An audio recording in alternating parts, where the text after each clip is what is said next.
Welcome to Armchair Expert, Experts on Expert. I'm Monica Monsoon. And I'm Dax Shepard. I would have thought you would have went with Dan. No, you're Dax Shepard. Okay. The one and only. It's getting increasingly confusing. I see a lot of people Instagramming like, is his name Dan? It's my fault. Very mysterious. Mixed messages. Very mysterious. Well, that has nothing to do with our wonderful guest today. Ibram X. Kendi is an author and a leading scholar of race and discriminatory policy in America. Dr. Kendi teaches history and international relations at American University in Washington, D.C., although he has a new post at Boston University where we caught up with him. He is the founding director of the Antiracist Research and Policy Center at American University. He has several books that are all fantastic. One of them right now is incredibly popular. We recommend it to everyone. It's called How to Be an Anti-Racist. He also wrote the book Stamped Racism, Anti-Racism, and You and the Black Campus Movement, Black Students and the Racial Reconstitution of Higher Education. A beautiful man. Appreciate his time. Please enjoy Ibram X. Kendi. He's an armchair expert.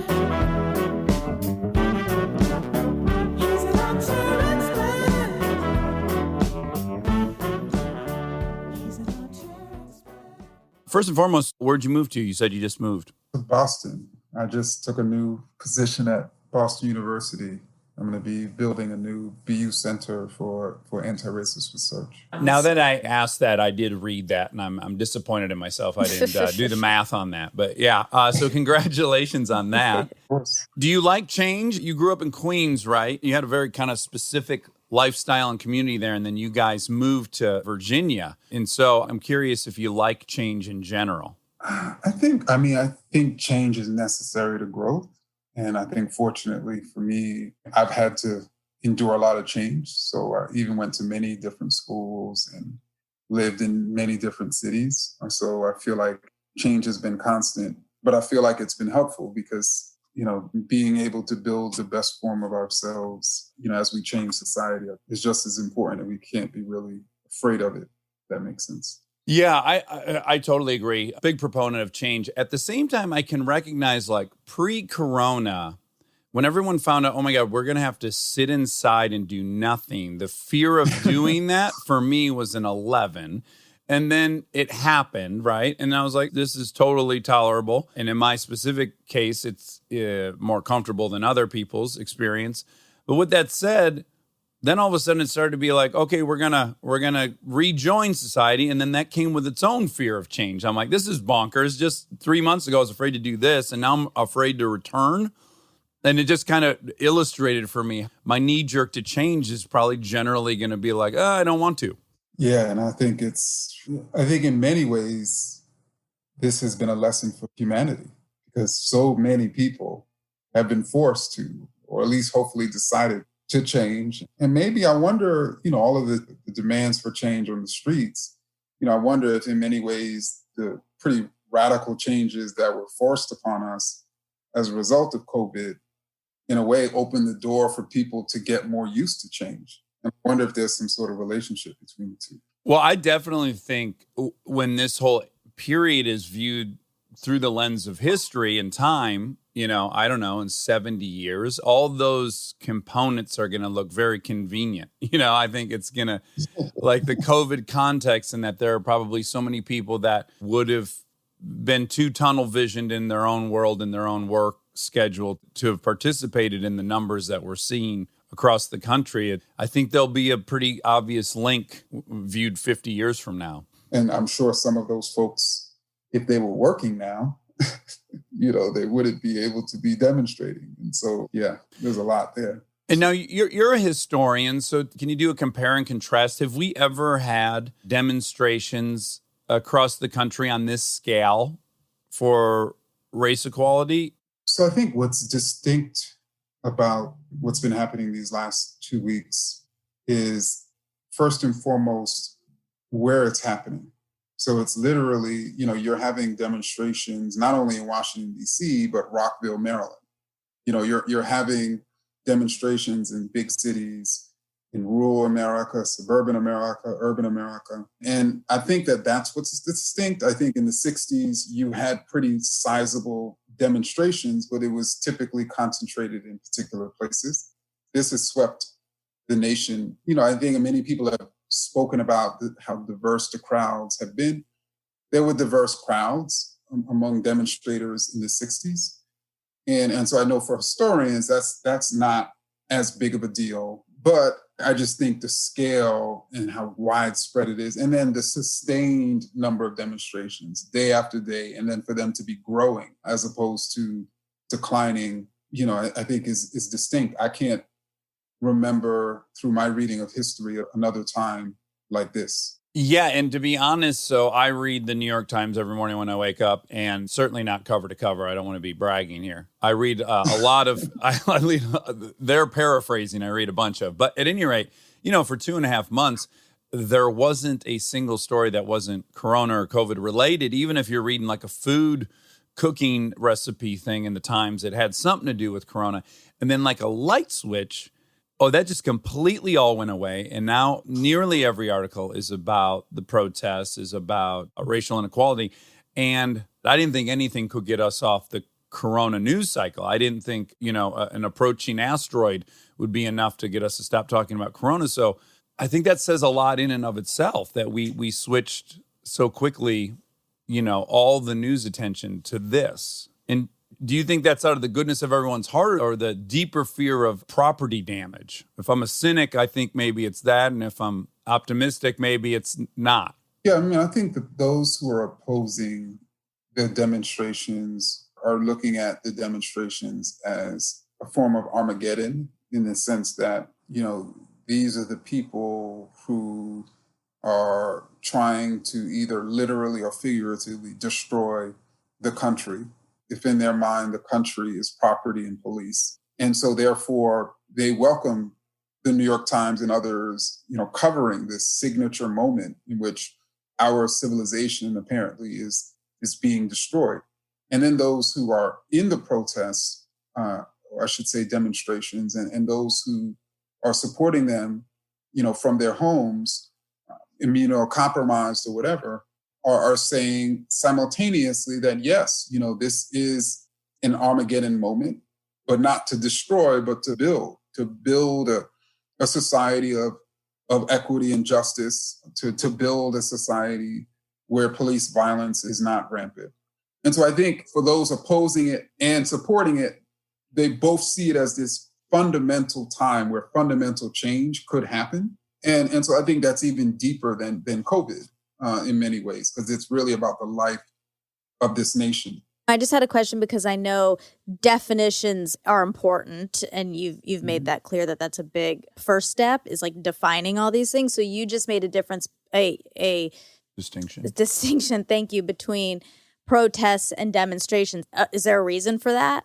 Yes, in How to Be an Anti-Racist, I try very deliberately to distinguish between a protest and a demonstration. So I define a demonstration as literally like we've been seeing in most cases in which people are coming together and marching or rallying and calling and demonstrating and speaking about the problem of racism or the problem of police brutality. And they're doing it loudly and persistently, and they're speaking directly to power or speaking directly to those forces that they want changed, or they're speaking really to each other. But, a demonstration, I think, is distinct from a protest. A protest is typically a very well-organized campaign that puts direct pressure on power. Mm. And so to give an example, so let's say we all have the idea of people who are striking, and then they have picket lines outside. That's both simultaneously a protest and a demonstration. They're from not working is putting direct pressure on power to change because, power is losing money, because the people are not working. And then they're also picketing outside to demonstrate to the larger public the problem, but that doesn't necessarily put direct pressure on power in the way their striking does.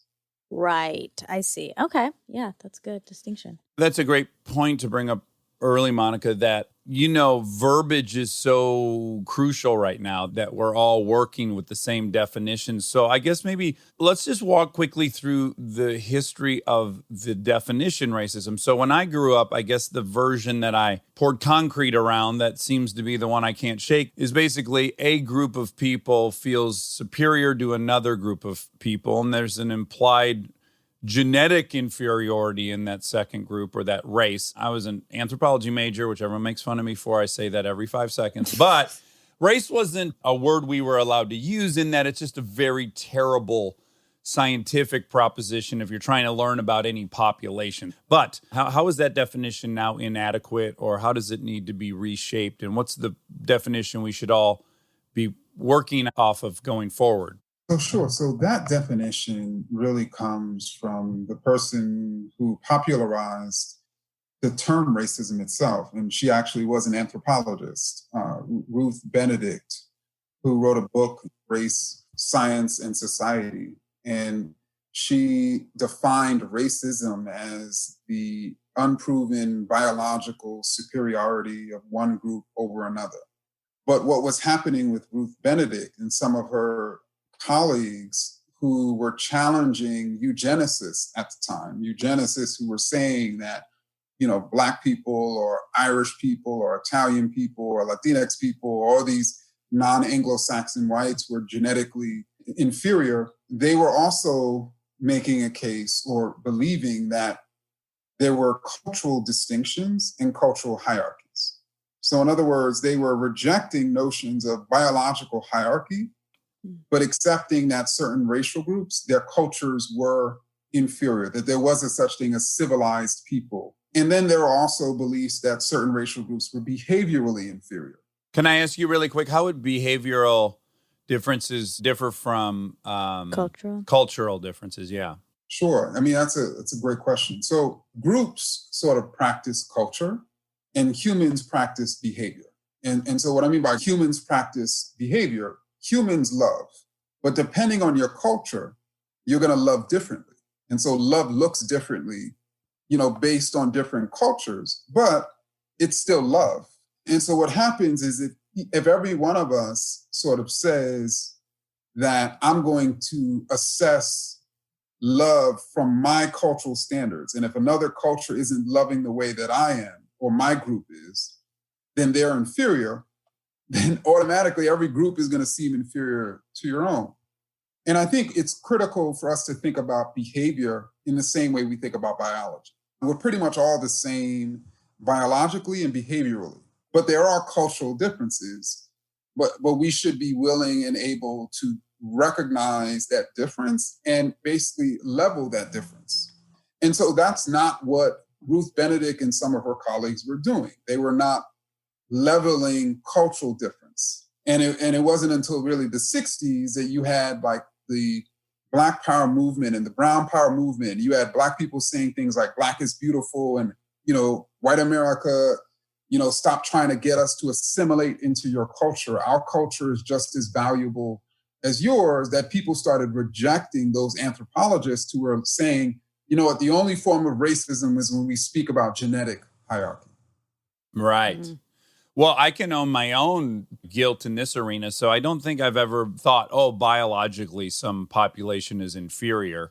So I have gone like, that culture values machismo more than this culture. There are these different metrics to measure different cultures, one being your fear of authority. That's on an index that IBM compiled, right? And it can kind of explain pilot behavior in a cockpit. Oh, that's fascinating.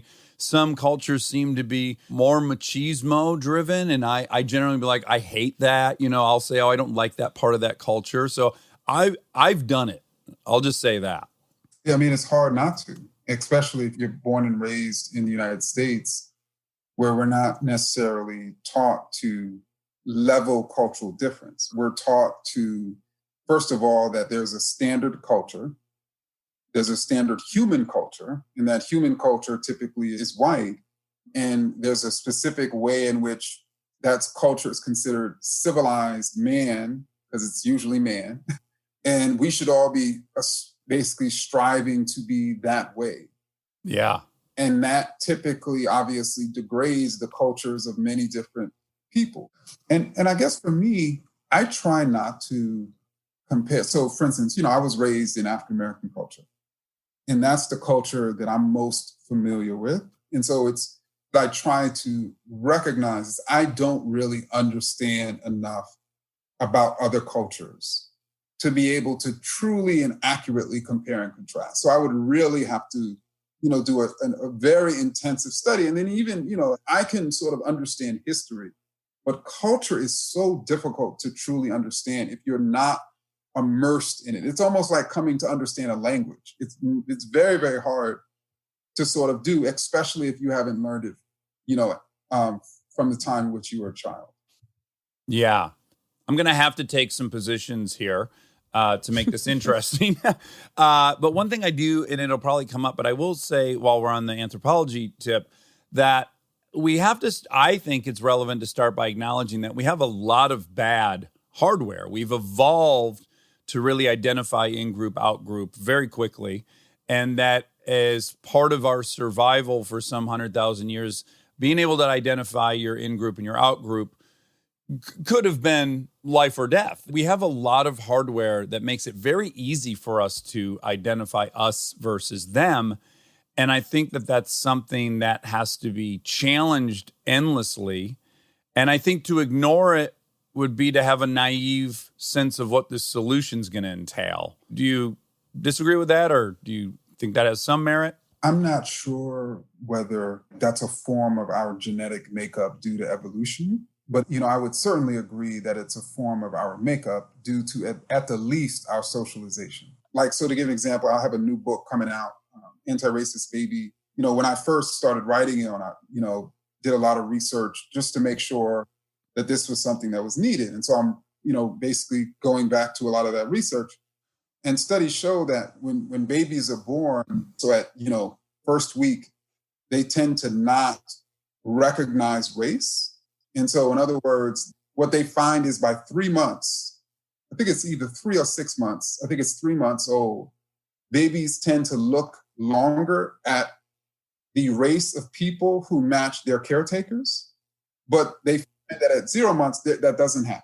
Huh. So, so it would seem to me that at least if this was racialized, that babies would be doing that from birth. So it may be in other ways, but what we're finding is that this is something that's taught. And by 2 years, that's when babies tend to discern people's behavior based on their race, but they're not doing that at 6 months or 1 year. So they're certainly being socialized, to basically see race and to have racist ideas. Did you watch the most recent Chappelle special? He talks about watching white people go through the opioid epidemic, and he's like, I finally get it. Now I know how you felt about the crack epidemic. And I was like, I don't think Chappelle hates white people. He doesn't desire to see them struggle from an opioid epidemic. But he's calling out a truth, which is there's some limit, which is, that's not my group. I'm not even really going to think about it. You have to actively kind of challenge yourself to not do that. I think another layer of that for many Black people is, I think, of course, Dave is old enough to remember the response to the crack epidemic. And so I think there's a level of resentment there. Sure. If we're Black and you went through the crack epidemic and you saw the state respond with police in jails and derision, and now you're seeing, as the state should be, for the most part, responding with public health resources, recognizing this as a disease and not a criminal act, and trying to provide services for people. I think Black folk are like, why couldn't this happen? We received this. And I think so there's a certain level of resentment there. That's a great point. So when the crack epidemic started, and I was very cognizant during that period, and my uncle went down because of it. And the response was, let's delineate the difference between powdered coke that you snort and rock coke, and let's criminalize it differently. That was the response. It wasn't, this must be a health issue. And now very much we recognize it's a health issue, and people seem pretty open to the notion that it was a health issue, or increasingly so. And that was never presented in defense of people using crack. So, and there's a similar resentment right now with COVID-19, because for most of March and early April, when it was not widely known that Black and brown people were disproportionately being infected and dying. This was seen as a major emergency and that we needed to radically social distance and we needed to keep states closed. But then by mid-April, we began to see these racial disparities in state after state. Then suddenly there was talk of, okay, we can now reopen the states. Yeah. And so when there was no race attached to the victim, it was something that was a crisis. But then when certain faces became attached, suddenly it's, let's open back up. So people are, privately, really resenting it. Yeah, I bet. Now, I want to point out that I feel like you're uniquely qualified to be educating us on this topic because by your own admission, I watched your UC Berkeley speech, which was fantastic. I recommend everyone watch it. You own the fact you were on the debate team in Virginia and you actually took the position of how do I explain this disproportionate incarceration? And by your own admission, you were a part of the very status quo of like, let's blame the victims. Because I think it's, again, really relevant that you have viewed this topic through the glasses that I think a lot of people are stuck wearing right now. Yeah, like How to Be an Anti-Racist begins with this speech I gave as a senior in high school.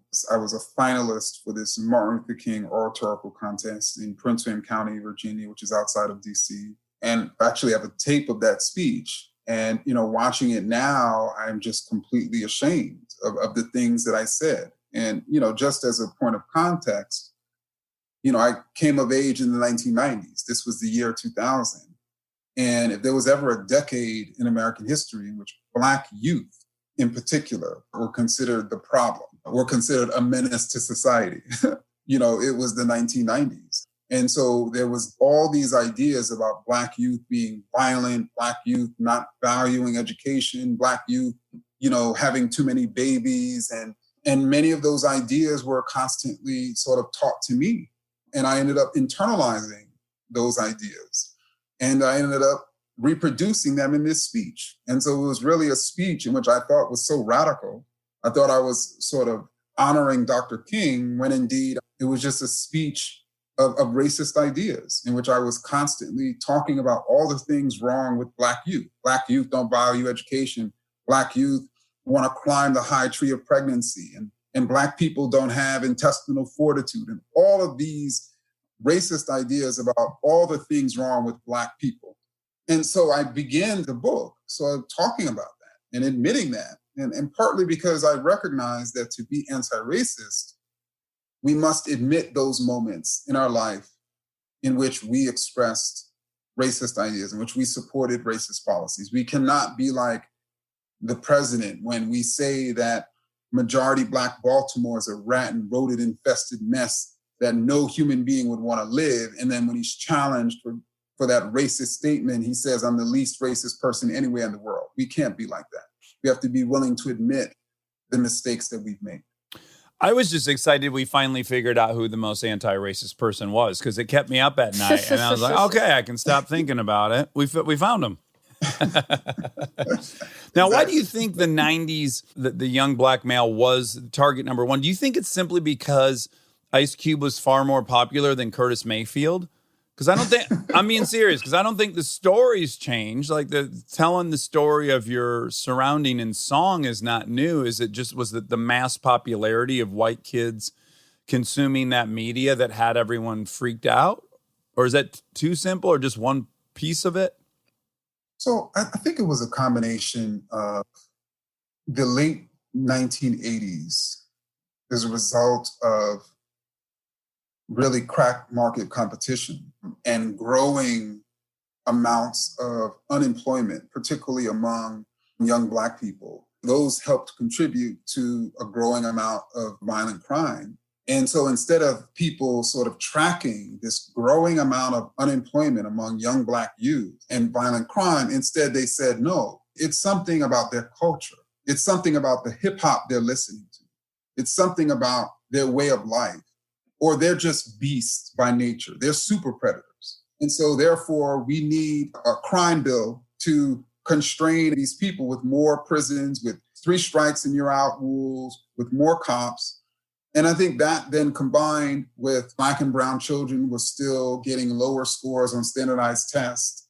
And you had people saying, it's because they don't value education. You also had the civil rights generation who had grown into their 50s and to a certain extent 60s and were basically telling young Black youth like me, you are not honoring Kingstream. And so there was a lot of things going on. I want to parallel one thing, and I've done this myself, which is because ultimately I like to believe in myself. I'm interested in preventing the causality of anything we don't like. So Germany, I'll say, well, look, how did a guy like Hitler come to power? Was everyone in Germany evil? If you reject the notion that all 35 million of those people, or however many, were evil, you have to explain it. So the explanation is Treaty of Versailles has these war reparations that are so encumbersome, too much to pay back. The inflation goes up by 60,000 a month. And that's what you get. So I'm trying to say, if this context can produce this outcome, but I start with the notion of, I find it hard to believe everyone in Germany was evil. So what's an explanation that can get me to them following Hitler? But if the crime rate goes up in Black communities, the last thing I do is say, well, I know they're great people. So why on earth could the crime rate be going up at the rate it is? There has to be an explanation. And I think that's the little bit of benefit of the doubt that historically Black communities never gotten. No, because there's this the most dangerous racist idea is the idea of the dangerous Black neighborhood with dangerous people that need to be policed with lethal force. And then that leads to somebody like George Floyd being killed or Breonna Taylor. And it also causes us to not recognize a very simple truth that many Americans believe that certain neighborhoods have higher levels of violent crime because the people are Black. So in other words, it's something about the Black people that is behind this violent crime. But those very same Americans know that neighborhood down the way with higher income Black people have less violent crime. Yeah. So how is that so if the Blackness of the people is behind the violent crime? Wouldn't the higher income neighborhood have the same levels of violent crime?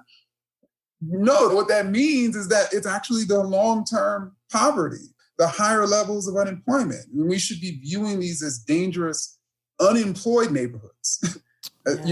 Which then completely changes the calculus of the problem and solution.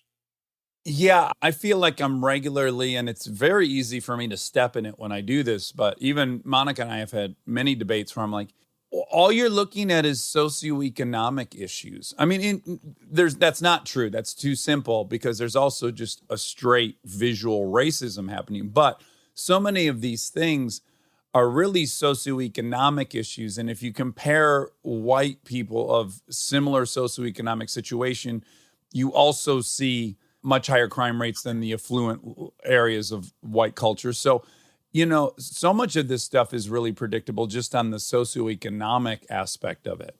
It is. And I think it's critical for us to distinguish what is socioeconomic and what is not.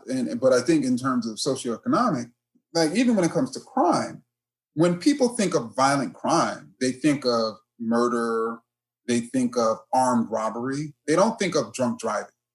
To give an example, it's a violent crime.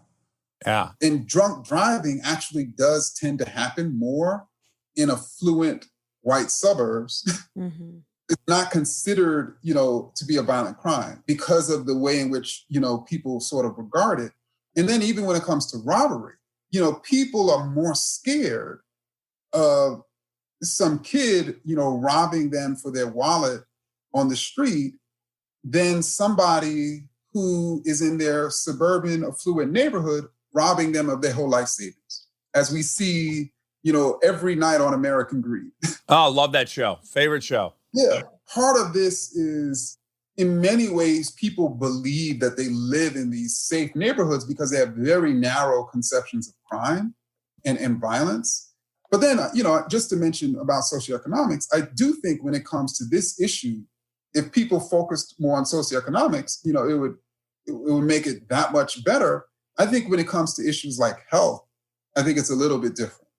To give an example, probably one of the most incredible racial health disparities is that Black mothers are 3 to 4 times more likely to die during pregnancy than white mothers. And affluent Black mothers are more likely to die during pregnancy than poorer white mothers. And so it even cuts across class. Yeah, that's an important statistic. Stay tuned for more Armchair Expert, if you dare.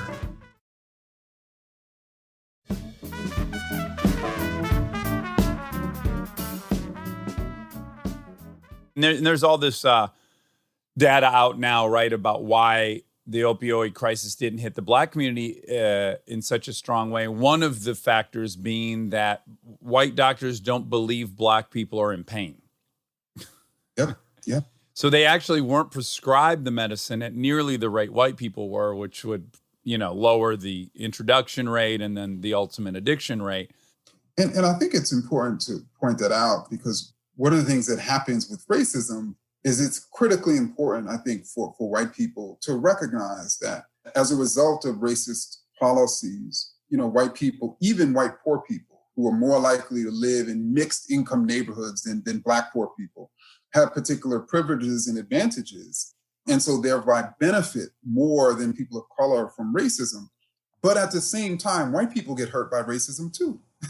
And so you just described an example in which, because of people's racist ideas that white people feel pain and Black people do not, you have doctors prescribing white people pain meds that they were not prescribing and then sort of fueling this epidemic in their communities. It's similar to also in health.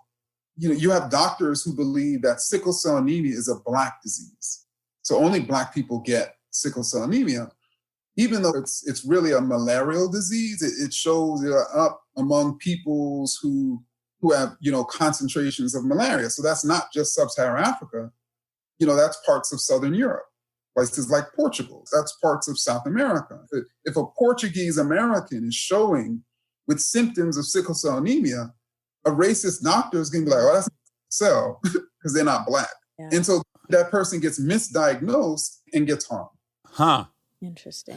Relevant to point out, because you just said it's inextricably linked to malaria. So sickle cell is advantageous.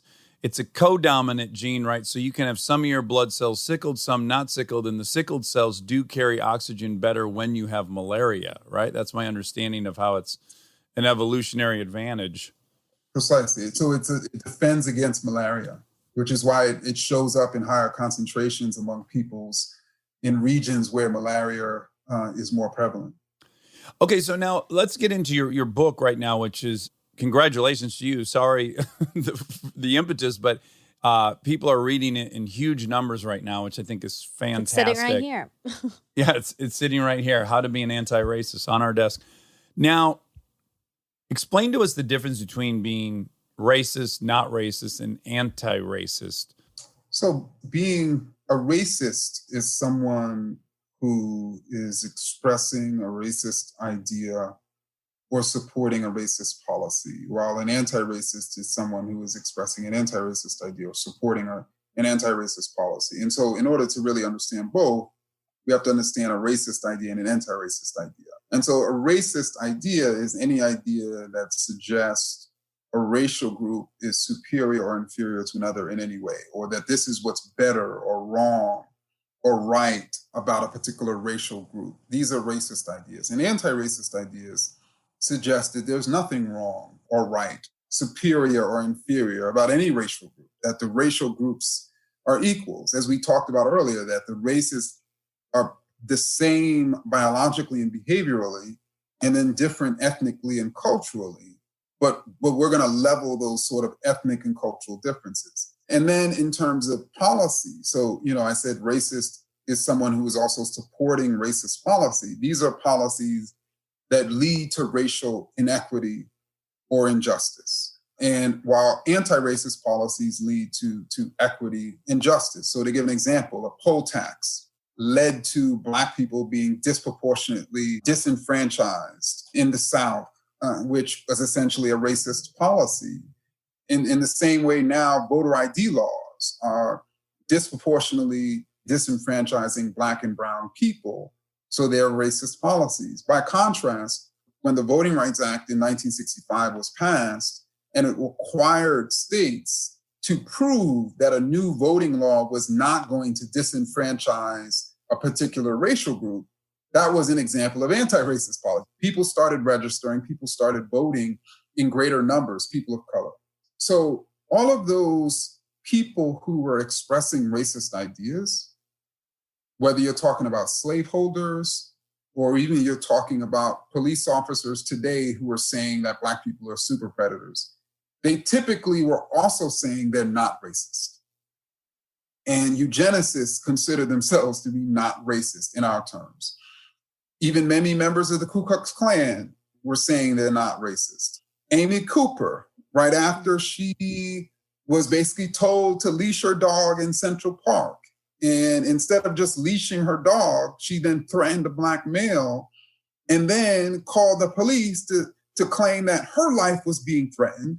And then when she was challenged for weaponizing her whiteness, she was like, no, I'm not racist. And so when I see the history of the use of the term not racist, I typically see people who are challenged for doing something that's racist saying they're not racist. That's the only really utility that I've ever seen for the use of that term. I don't know of any other meaning, but there's a very clear meaning of, okay, does that idea connote racial hierarchy? Okay, it's racist. Does that idea connote racial equality? It's anti-racist. Is that policy leading to equity? Okay, it's anti-racist. Is that policy leading to inequity? It's racist. You know, I'm seeing a really great parallel between addicts. So I'm a recovering addict, and so often people, it takes years for them to admit their addiction because they have someone in their life who's worse, to be honest. And it's like, well, I'm not an addict. Mike's an addict. He doesn't show up for work. I've never been late to work. Okay. Well, if that's your definition of being an addict, sure, you're not. You know, are you miserable and discontent? Do you have wreckage of another variety? Yes. But as long as Mike's in the picture. So I do think a lot of people are like, no, a racist is David Duke, or a racist is some other person they know in their life who's like, you know, just more blatant. I have an overall issue with the term racist simply because if I'm labeled in our society as a racist, I'm likely get fired. You know, dude my brother works with got fired for racist tweets, as he should have. But knowing that the potential stakes are loss of employment, ostracizing you from your community, I think it really de-incentivized people to acknowledge their racism. So I'm a racist. There's no question. If it's a spectrum, right, and 10's a David Duke, and maybe he's not even a 10, and 0 is someone that was born not in this country, I guess, grew up in Mars.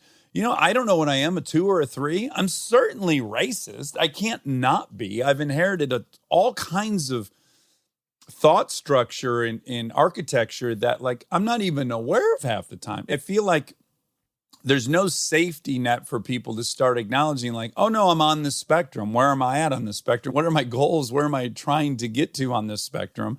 Because it feels like there's no room for that. Well, and also you say so well in your book, you say being a racist isn't a pejorative, it's a descriptor.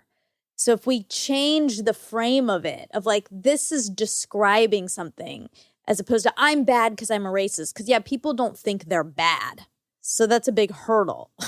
No, I agree. And I think that what I'm trying to do with my work is simultaneously get people to have a very clear definition of what a racist is, but then also shout from the rafters that those people who are striving to be anti-racist are the people who are admitting their racism. Mm-hmm. What that means is, like, what people should be looking for and valuing is the person who is no longer in denial about their addiction.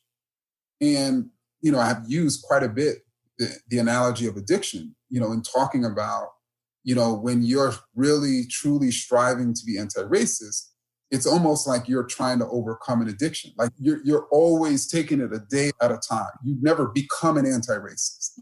You know that every moment, every day, you have to think about your actions. You have to think about what you're doing. And you know, if you don't, you'll relapse. And so it's a constant sort of struggle because of the way we've been brought up.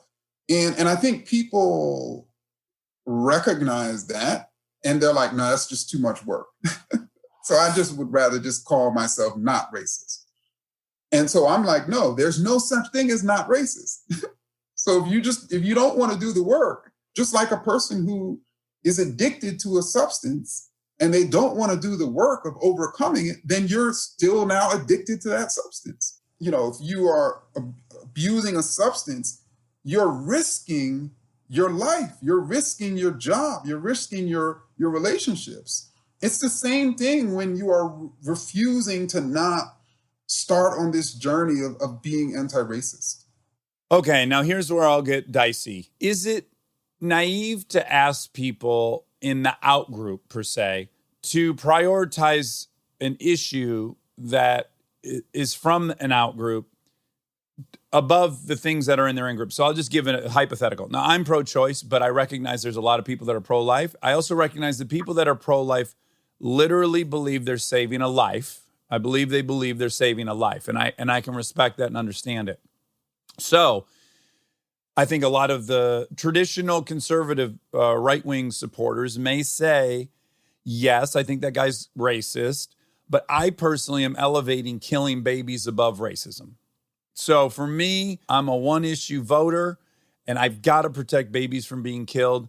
And I'm sorry that racism's taking a second position to that, but it's gonna. I don't agree with it, but I can empathize with it. Let's say you're, a gay man and you recognize how pervasive homophobia is in this country, and your focus is on challenging and uprooting homophobia from this country. And you're like, wow, so now you're also talking to me about trying to fight racism? No, I'm focused on homophobia. I got my hands full with this homophobia thing. Exactly. So what I would suggest is it's critically important for people to realize how all of these oppressions intersect and feed on each other. To give an example, homophobia, the first major, and I write about this in my book, Stamped from the Beginning, the first major writer who talked about the sexuality of gay people in England, and he actually sought to advocate against those who, or I should say law at the time in the late 19th century, in which basically being gay was a crime.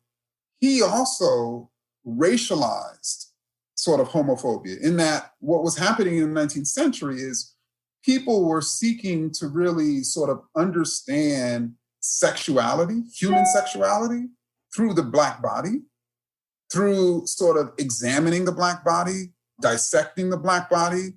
And it became the same thing with queer people, in which it was imagined that queerness was a biological entity that can be demonstrated. So to give an example, it was imagined at the time that gay women or lesbians had larger clitorises than heterosexual women, because that demonstrated their hypersexuality. And it was imagined that homosexuals were more hypersexual than heterosexual. So people would then measure people's genital area to determine how sexual they were and thereby how homosexual they were.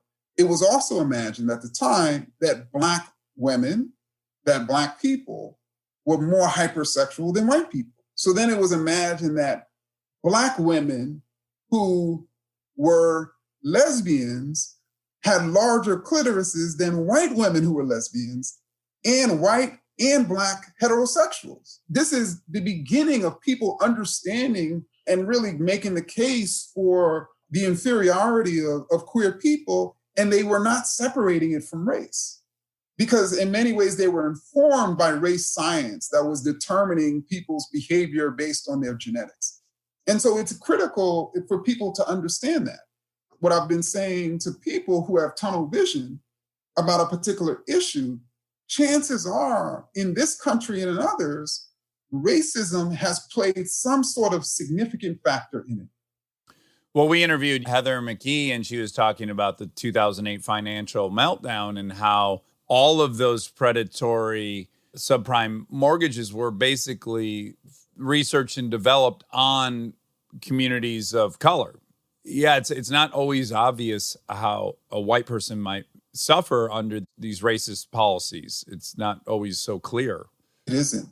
Probably one of the most striking examples of the suffering among white people as a result of racism is probably the whole gun debate.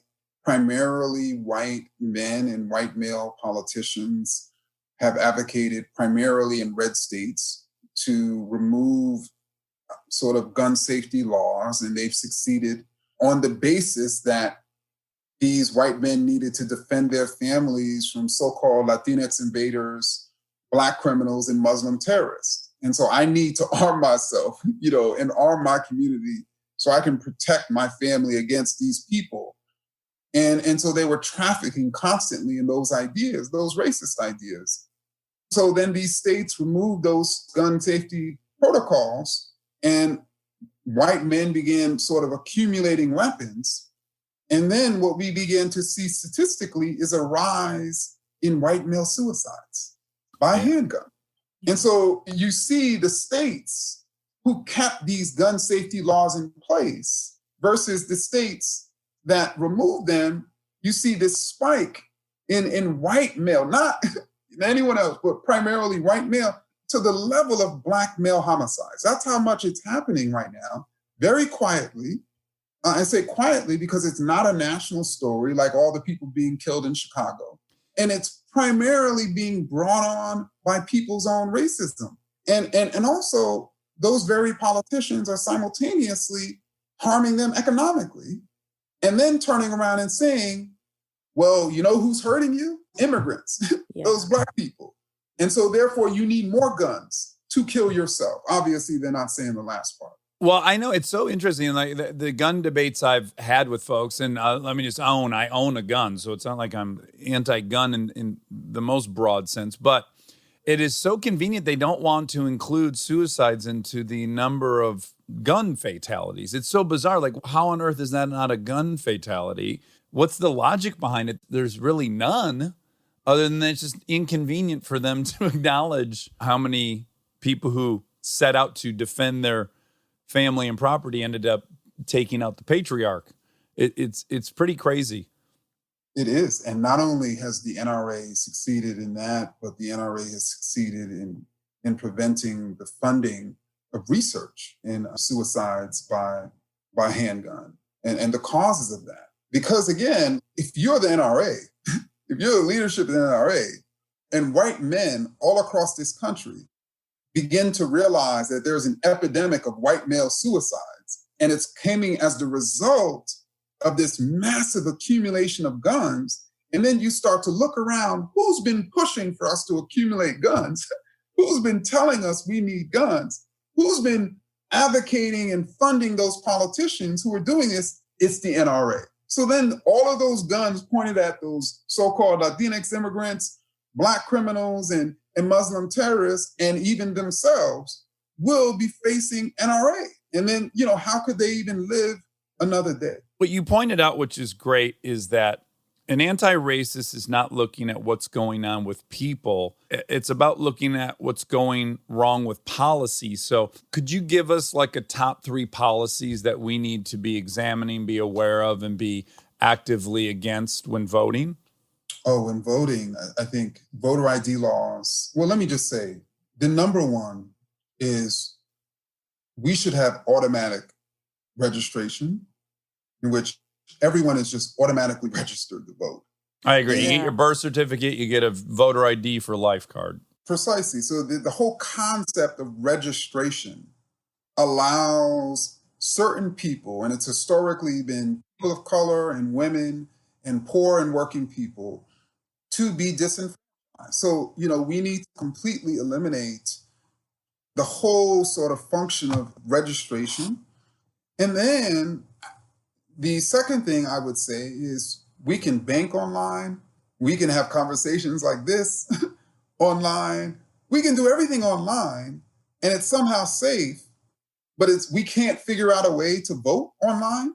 And the reason why this is critical is because even with the Democratic primary, in which there was a lot of criticism coming down on younger voters who were supporting Bernie Sanders and even Elizabeth Warren and others not turning out to vote in as higher numbers as, for instance, older voters. And instead of people thinking about, okay, how can we change the way in which people vote that would then allow for more young people to vote, instead, let's demonize those young people. And so to me, something like online voting could, to me, bring in a lot of young people into the voting system. And then finally, I think it's most important for us to figure out a way to ensure that money is completely removed from politics. And so therefore, a politician is not thinking, first and foremost, how do I raise money? Because if I raise money, I can raise votes. Have you seen their schedule? Like when their schedule's broken down, I feel bad. I truly feel terrible for all of these, the senators, the congressmen, the everyone. The bulk of their daily activity is raising money. Yeah. By the way, even if you fucking hate their guts, which you're entitled to hate many of their guts, no one wants to raise money. Asking for money is not fun for anybody. They'd rather be doing policy work than that. Exactly. And so how do we do that? We completely eliminate money from politics. And so that they can then spend all of their time on us. Yeah. And on thinking about what's best for their constituents, as opposed to thinking about what's best for their donors. Because again, it's critical for us to recognize that votes get you elected, but for the most part, money gets you votes. They're going to go after funding. And so we have to eliminate that. And then that will then allow for a much better slate of candidates who are much more focused on doing what's best for the majority of their constituents. I'm curious about something real quick because we're talking about policy. So right now there's a big push in certain areas of defunding the police. And the police obviously is a big talking point. And a lot of people will say most police officers are good and there's just some bad apples. And I just wanted your perspective on that because I originally came into this argument thinking like, yeah, this is an internal police problem. The good apples have to call out the bad apples and that's the fix and that's how this changes. But the more I learned, the good apples can actually not call out the bad apples because it's impossible to fire the bad apples. So if a good one says like, hey, dude, don't do that, that cop is putting his own life at risk, his own career. And that's a lot of us to ask this individual person to do. We have to who already has a job where they're interfacing with the mentally ill, the homeless. Yeah, all the jobs they're not equipped to do. All the problems we're not handling. Yeah, and so I think what people they're not digging a little deeper and saying it's the system that prevents these, quote, bad apples from getting removed from the orchard. What are your thoughts on that? So I think there's two things to talk about. There's the policies and then there's the people. There's the officers themselves. And this idea that there's only a few bad apples. Well, we actually have survey data on American police officers. So in 2017, nearly 8,000 sworn officers were surveyed. And 92% of the white officers in this survey agreed with the post-racial idea that our country has made the changes needed to give Blacks equal rights. Let me explain what that means. That means that 92% of white officers in a survey of 8,000 officers basically believe there's equality. And if there's racial inequity, it's not because of racism. It's because there's something wrong with people of color. And only 6% of white officers agreed with the idea that our country needs to continue making changes to give Blacks equal rights with whites. And that's compared to 69% of Black officers. Wow. Just so we can sort of see, that means that a large chunk of Black officers, the majority, believe that this nation somehow is post-racial. 69%. 69% of Black officers said they agree or disagree with the... Agree with post-racial. 69% of Black officers agreed with the idea that our country needs to continue making changes to give Blacks... Oh, I had that backwards. Yeah, so 69% of Black officers said that. And to give another example of a survey, white officers, only 27% of them said that the deaths of Blacks during encounters with police in recent years are signs of a broader problem. So you basically have only a quarter of white officers believing that there's actually a serious searing problem of police killing Black people. And then only 6% of white officers actually believe that racism exists. Yeah. And so what is it about American policing? Because that percentage is much higher than the regular white public. So for white people in general, it's closer to maybe 55% or 60% in most surveys of white people will at the most say that basically the nation is post-racial. And so 55% versus 92%. What's happening among in American policing that so many believe that we're in a post-racial society? What is it about the culture of American policing? And when you believe that, at the same time, 40% of the incarcerated people in this country are Black. And that means you believe that Black people are more dangerous, are more violent, are more criminal-like, are committing more crimes. And that's why they're disproportionately arrested. That's why they're disproportionately incarcerated. And so then it makes sense to me how a police officer would fear for their lives in Black communities in ways that they don't in communities.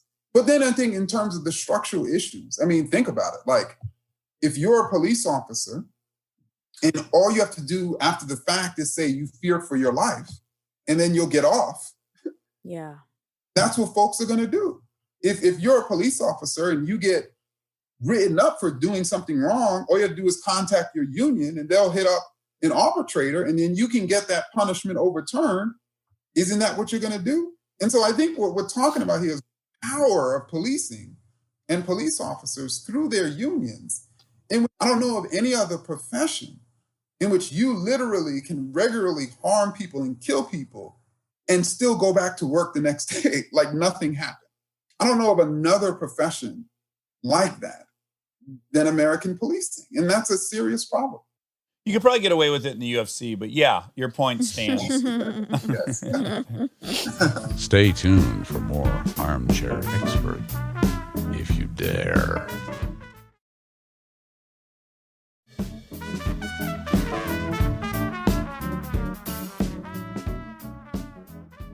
Now, I have a provocative thought on all this, and I just don't hear it get brought up.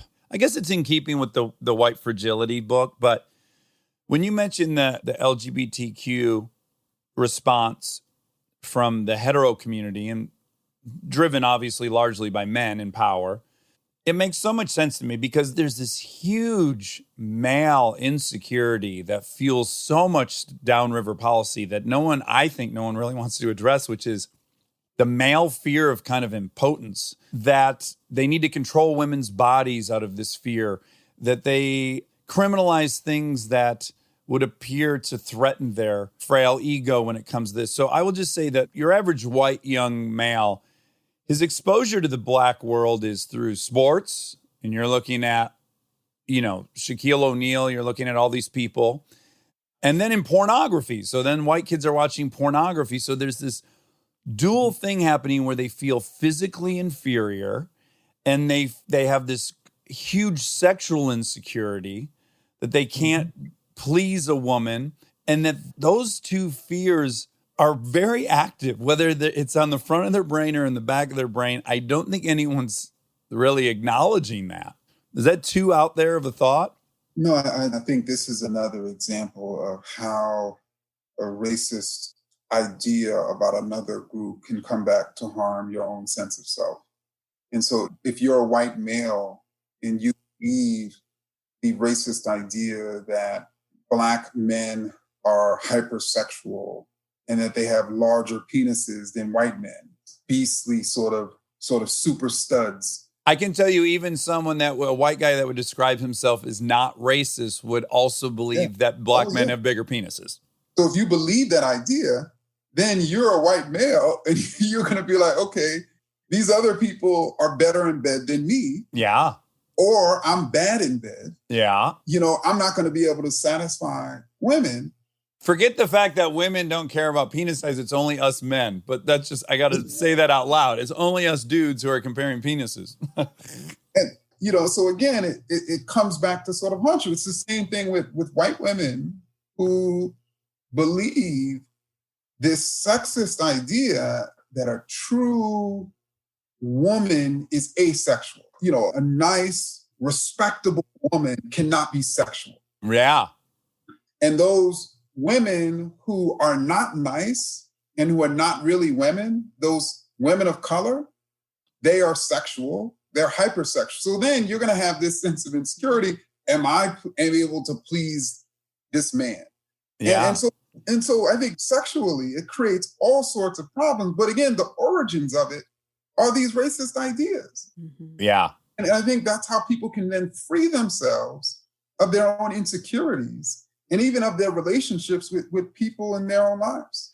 Well, and it's interesting because if you look at like the extreme popularity of hip hop among young white kids, I get the appeal, man. I was a young white kid and I listened to Ice Cube. I'm like, this dude isn't afraid of shit. Like there is this hyper masculinity being presented in the art that is very appealing to someone who feels powerless and young and not developed and all these things. So it's like you're going from the music you're listening to is enhancing this notion of hypermasculinity, and then you're tuning into your sports show, and then that's kind of reaffirming this flawed perspective, and then you're watching some porn at night, and the whole thing seems like a cycle that is worth examining. And I guess the solution seems obvious, that we need all the representations of all the many different variety within the Black community and not just reducing it to the things that are selling tickets.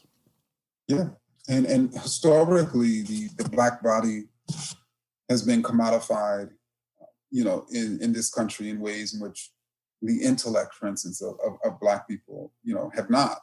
I talk often about it's actually much more complex than us just purely saying that racists have historically viewed white people as superior than Black people. What's actually more complex is they viewed white people as intellectually superior and physically inferior. Yeah. They made this idea that what makes the human superior to the animal is the human's intellect. Yeah. Further you are from being animal-like, the more human you are. And then the closer you are to being animal-like, the more Black you are, right? So then, Black people are closer to animals. And then humans perceive animals as these voracious, sexual and physical sort of beings that of course humans are not. And dangerous. Animals are dangerous. Unpredictable, dangerous, need to be subdued, need to be, Oh man, it's fucking deep. Yeah. Put your ass to sleep. You're lucky. Ibram, you're so fantastic. I really appreciate you taking so much time to talk to us. Is there something that I didn't bring up that needs bringing up? I'm pretty trapped in my white male bubble, so I could be missing some shit. I think we covered everything. We solved it? We solved it. Congratulations. Well, I really hope we get to talk to you in person. Maybe when you're promoting your new book, you'll come see us in person. That would be wonderful. Wait, I have a question about the baby book. So what age, that's for babies? We're thinking more like 0 to 5, but you'll see like the book there's certain language in it that obviously is directed towards the smallest of babies. And then there's other language that's not, because in many ways, just like we teach babies to be nice even before they even understand what that means. Right. So too should we teach them, about equity and justice. So, some people are reading it to people 6 or 7 years old. Yeah. Oh, these These kids, too, they say some shit that, boy, if it were in print, they'd be canceled. Like, both my children have grown up around Monica. We're in New York City, and we're in a cab, and we're looking out the window, and there's these two horses trotting down the street, pulling a carriage. And my 4-year-old goes, oh my God, that horse looks just like Monica. And I'm like, what on earth is she talking about? And I noticed one of the horses is white and one of the horses is brown. And I'm like, oh yeah, okay. So I see what you're saying, the color. But man, they just say whatever the fucking observation. Yeah, and that's someone who appreciates. That's a kid who appreciates different skin colors. But what I do think is in that sort of same vein, I think a lot of parents think or have thought up until now that the right message to send their children is don't focus on color and be colorblind. Yeah, pretend you don't see it. Pretend you don't see it, which is also, I think, also a racist idea in some ways. Because colorless really means white. Like, you're just seeing everyone as white. Yeah, like, I don't That's see what it you really as means. brown. I see you like me, is white. what that means. Yeah. And so, yeah, but I think that tune is changing a little bit. Definitely. Yeah, and, our kids are not colorblind. No. No, they can see if someone's got more melanin right away. Again, man, you're so awesome, and I really appreciate you taking the time. And please, we're always at your disposal if there's something you think that needs to get out. A platform at your disposal. Thank you so much. Glad we're able to sit down and talk. Us too. Great.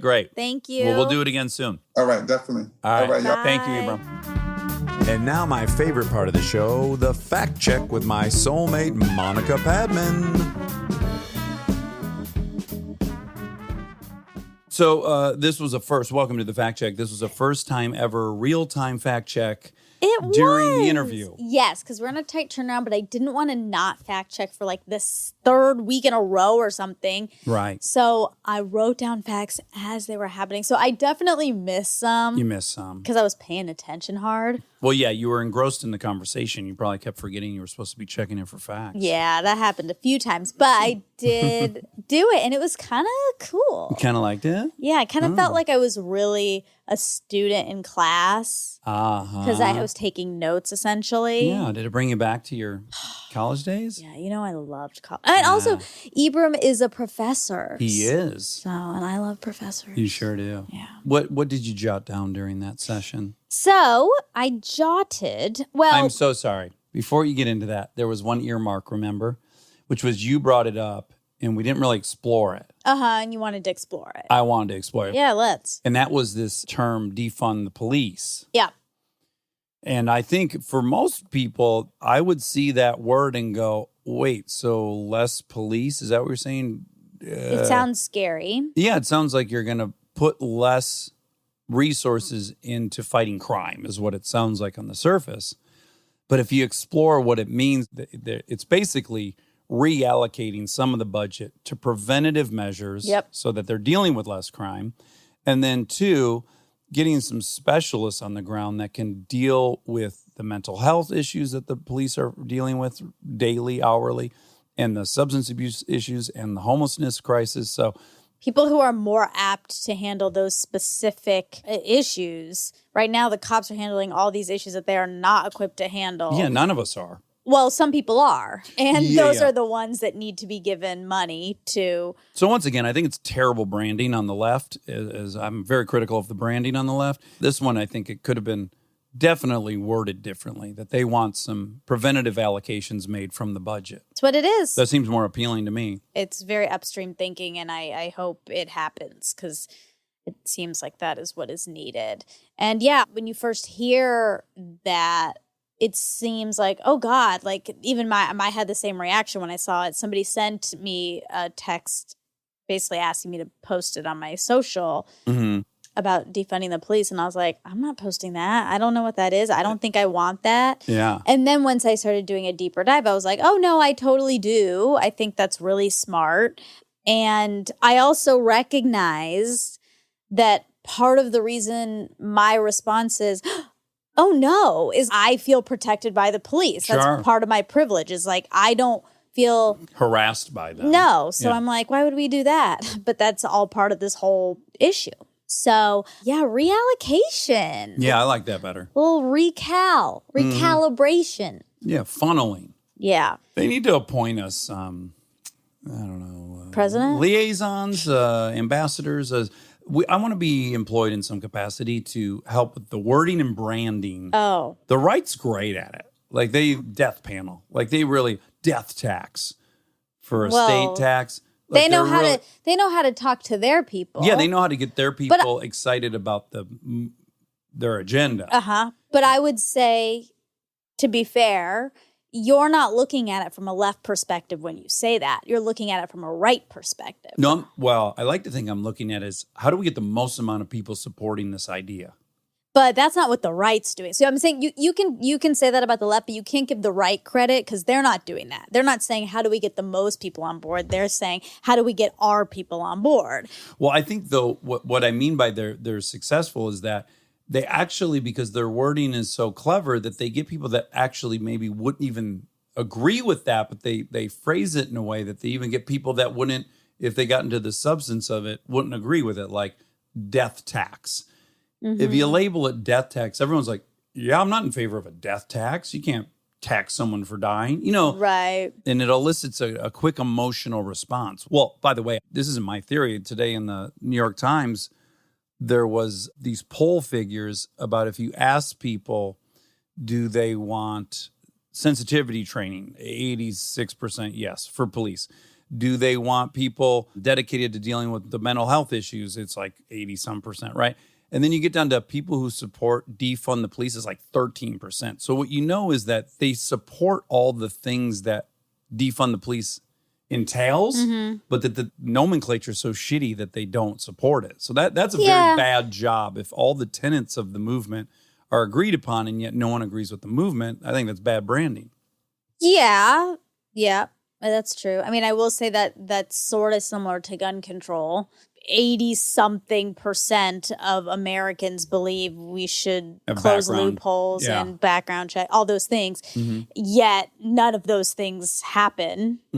So, well, but I'm saying, it's upon us to try to figure out how. Yeah. You can't just accept that that's people think they're opposed to something but in fact they're in favor of it. That's a big thing to rectify. Right. So you can be in charge of that, I guess. Okay, self-appointed. It's so funny. Ever since we had Dan Heath on, who wrote Upstream, I really just see it everywhere. Oh, yeah. In general, conversations in America are just very reactionary. They're like the last stop of the whole problem.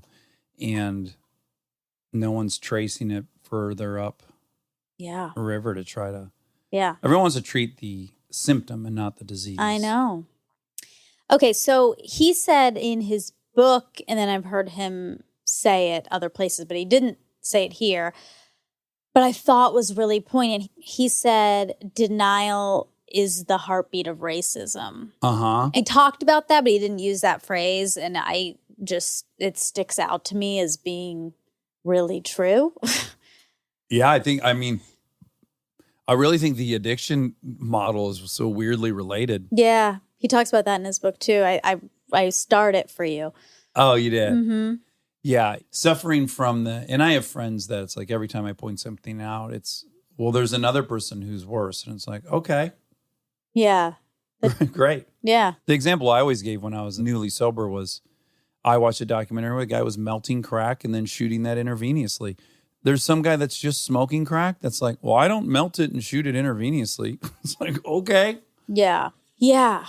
It's not relative. No, no. And another thing that we didn't bring up, he did an interview with Brene. We love Brene. Brene Brown. We love her. He gives a really good analogy about shame and being outside in the rain. And I would advise everyone to go listen to that on Brene's interview because it is a really eye-opening analogy as to what is going on and why you shouldn't feel shame about it. In his book, I've only just started it, but he talks so much about racism is not who you are. It's what you're doing. Mm-hmm. I was listening to somebody and they said, none of the marches from the beginning of the civil rights movement, none of the marches were we want you to love us as much as you love white people. No one wants your love or they want the policies and the system to not inordinately punish them. Yeah. And cause them to suffer. I don't give a fuck really what you think in your bedroom by yourself, but I care very much about the policies and infrastructure that make it impossible for me to compete. Yeah, and I think he's saying because people don't want to be a racist. Yeah, and no one wants that. But he's saying you're not. You're not a racist. The things you are doing are racist, and you can do things that are anti-racist. You're not one or the other. At any given moment, you could be a racist in the morning and an anti-racist at night. It's all just actions and thinking. Another great analogy I'd make is like no one would describe themselves as a liar. I'm a liar. Yeah. And yet all of us lie, but we're not willing to make the leap to say I'm a liar, even though it might be factually true. If you tell lies, you're a liar. Right. But no one identifies with being a liar. But also if you don't want to be a liar, before you tell the lie, you think that I'm about to do this. There's a good outweigh. Is this exactly? Is this something I want to do, or is this something I don't want to do? So yeah, Kristen was telling me she had read something or saw something, a good analogy of racism. It's dust in the air. When you shine a light on it, you see it. Right. But it's always all around you. Yeah. Okay, so we talked about tribal in-group, out-group, and just kind of in a very basic way in sociology and social psychology. An in-group is a social group to which a person psychologically identifies as being a member. By contrast, an out-group is a social group with which an individual does not identify. So in this definition, it's psychological, not biological. So we make our own in-groups all the time, you know. Oh, yeah, and you could have 500 going throughout the day. You could be a police officer at your in-group. You could be male. Yeah. You could be female. Yeah. You could be a son. You could be father in-group. Totally. So I guess because these are constructs that we can construct an in-group that is inclusive to all people. Yes. Yeah. But I do think it's a truth that really no one wants to bring up. I mean, they do, like implicit bias, inherited biases, all these concepts. Certainly, if someone looks like you or doesn't look like you, it only aids in how easy it is to make an in-group, out-group. So there is always going to be... I disagree because I decided early on my in-group wasn't going to be people who looked like me, and it's not. I mean, that's unfortunate. Oh, I definitely think you can transcend it. Yeah. I'm just saying it's a very... You can't look at a guy and say he's a firefighter or a father or a son or anything. There's nothing just... If you look at the human being, there's not a ton of in-group, out-group assumptions you can make about them. Unfortunately, one of the easiest ones to do is, oh, that person's white, I'm not white. Or they're black, I'm not black. So it just sucks that this thing that has very little relevance in your genetic code is being used as the primary in-group, out-group selector. That's unfortunate. Yeah. And I think people deserve some slack in understanding it, and I think people should be expected and required to transcend it. But I don't think you can transcend it before you acknowledge it. Right. And he said he couldn't remember if it was 3 months or 6 months that babies look longer at people who match their caretakers. And it's 3 months. It says, while newborn infants demonstrated no spontaneous preference for faces from either their own or other ethnic groups, 3-month-old infants demonstrated a significant preference for faces from their own ethnic group. These results suggest that preferential selectivity based on ethnic differences is not present in the first days of life, but is learned within the first 3 months. The finding implies that adults' perceptions of ethnic differences are learned and derived from differences in exposure to own versus other race faces during early development. What's the solution? Just like as much diversity as you can have around your 3-month-old? I think so. And I also think, I mean, you know, what he said, like he wrote this book for babies. Like start early before you I'm think. so glad you didn't tell him babies can't read because that would have been such a bummer. Yeah, he doesn't know he that thinks yet. that. Yeah. He's written a book for babies. He'll find out later. That just exposing literal images to babies before, because everyone just assumes they aren't taking in any information, and they are.